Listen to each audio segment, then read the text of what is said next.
What did Winston Churchill think of John F. Kennedy? Churchill was intrigued.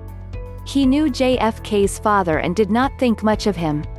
However, he did not let this interfere with his view of the son. He had heard positive comments about JFK and wanted to see for himself. After JFK was killed, Churchill had nothing but kind words to say. One of Winston Churchill's least remembered meetings, more fleeting than historic, took place when Senator John F. Kennedy and his wife, Jacqueline, boarded the giant pleasure yacht of Greek tycoon Aristotle Onassis in 1958. As a young man, JFK had greatly admired the former British Prime Minister. Churchill's views of the world and use of power and words had so inspired his own. Jack looked forward to a face-to-face meeting with the great man himself. He admired Churchill and wanted to meet him, recalled Jacqueline of her husband's anticipation.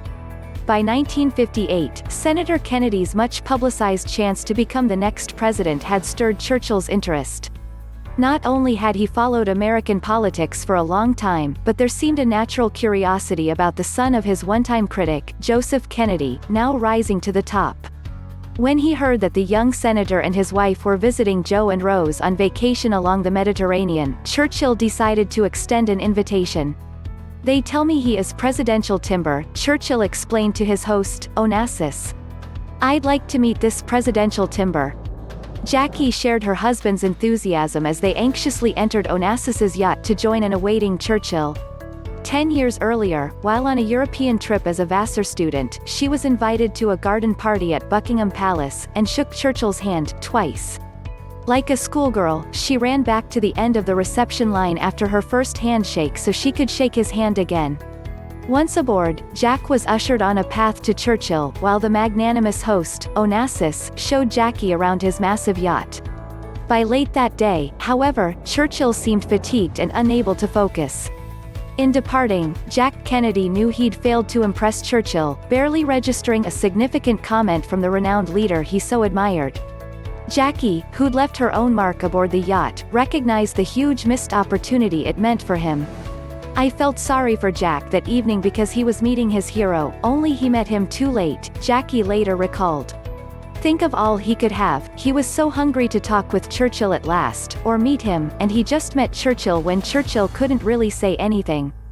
That night, Jackie tried to make light of the situation and ease her husband's pain. "Maybe he thought you were the waiter, Jack," she teased.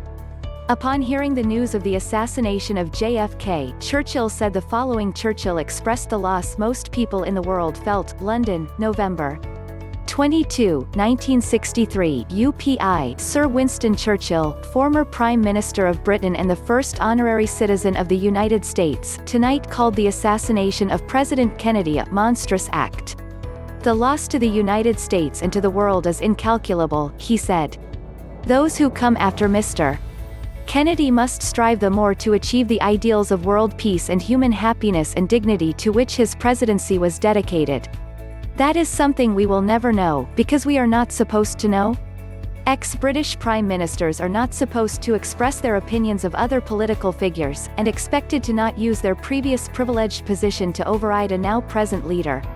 They have had their days in office, no previous prime minister interrupted them, and they are supposed to go away and keep quiet on the political scene.